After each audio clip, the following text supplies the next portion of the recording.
না এই কমিটিটা হওয়ার পরে আমরা এই 10 আসরে আমাদের নেতার নেতা মরহুম আব্দুল্লাহ নোমান ভাই সুযোগ্য সন্তান আমাদের 10 আসনের কান্ডারি দেশনায়ক তারেক রহমানের প্রার্থী সাইদাল নোমান ভাইকে বিজয় করার জন্য আজ থেকেই আপনারা যার যার কাজে লেগে যাবেন।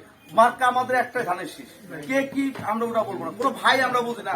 নেতা আমাদেরকে দেশনায়ক তারেক রহমান একটা কথা বলেছে, আমি ব্যক্তি বুঝি না, আমি বুঝি মার্কা। তো আমরাও লিডারের কথা মতোই আমরা ধানের শীষের জন্য যা যা করার দরকার আমাদের ডোর টু ডোর যেতে হবে, 31 দফা নিয়ে কথা বলতে হবে, ফ্যামিলি কার্ড নিয়ে কথা বলতে হবে, কৃষকের নিয়ে কথা বলতে হবে, আমাদের শ্রমিক ভাইদের নিয়ে কথা বলতে হবে, ব্যবসা ভাইদের নিয়ে কথা বলতে হবে। সবাই যে যার মতো করে আপনি একটা লোককে বোঝাবেন যাতে ভোটটা যেন ধানের শীষে যায়। আমরা এখনো অনেক ভাই আমরা নিজেরাও মনে করতেছি যাকে আমি আমরা ক্ষমতায় চলে আসছি, আইসে গেছি না পাই, এটা করা যাবে না, এটা করা যাবে না। সামনে নির্বাচন খুব কঠিন নির্বাচন হবে।